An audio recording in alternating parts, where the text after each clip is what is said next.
Aloha, this is Emily Thoreau-Threat, host of the Grief and Happiness podcast.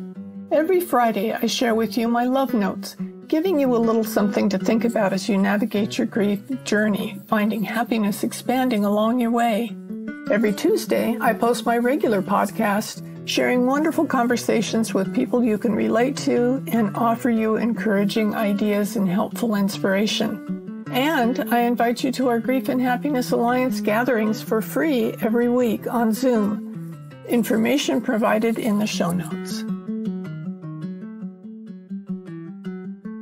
Aloha. My podcast for you today is, Will It Ever End? I saw on the news last night about a mass shooting. They showed a picture of each of the 10 victims and shared who they were. I found myself teary, which led to actually crying. I didn't know any of these people, so I asked myself why it affected me this way, and I realized that I was dealing with compounded grief. This shooting brought back memories of way too many more mass shootings. I've even known a victim of one of these incidents. Fortunately, she didn't die, but being hurt reminded me that this could happen to anyone, anytime. They not only happen in clubs, in theaters, and in concerts, but also at school and even church. A mass school shooting happened in the 70s in San Diego at a school close to where we lived.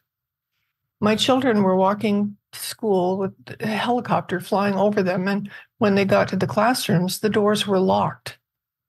And another shooting happened when they were in junior high school, and the shooter was shooting into classrooms from a park across the street.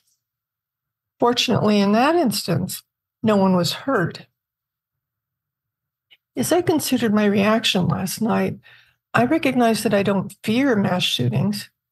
There's no way we can know when something like this will happen, and fear wouldn't change or help anything.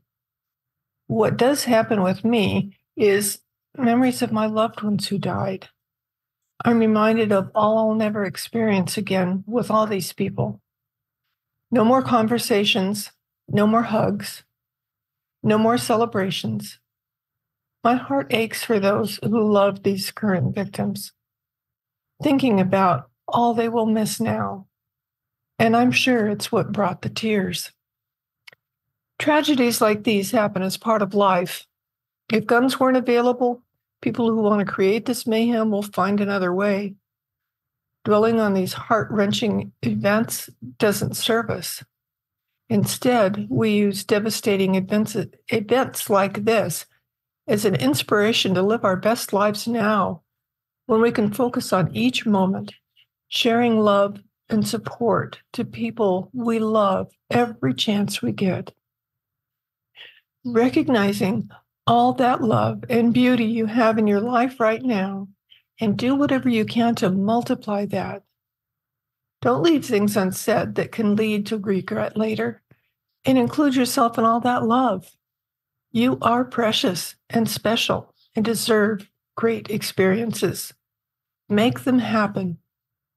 And instead of focusing on sorrow you hold about people who've lost focus on their love and shared, remember all the good things and know they will always be in your heart. When things happen that seem to be negative, always search for the bright side and actively do something that will make you and the loved ones you're surrounded by now feel all that love you're sending out.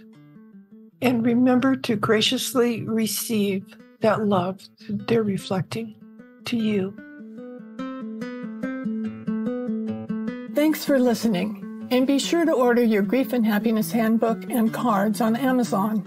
All profit from these sales go directly to the Grief and Happiness Alliance nonprofit organization to support these podcasts and all that the organization does to provide comfort and support to those who are dealing with grief and loss.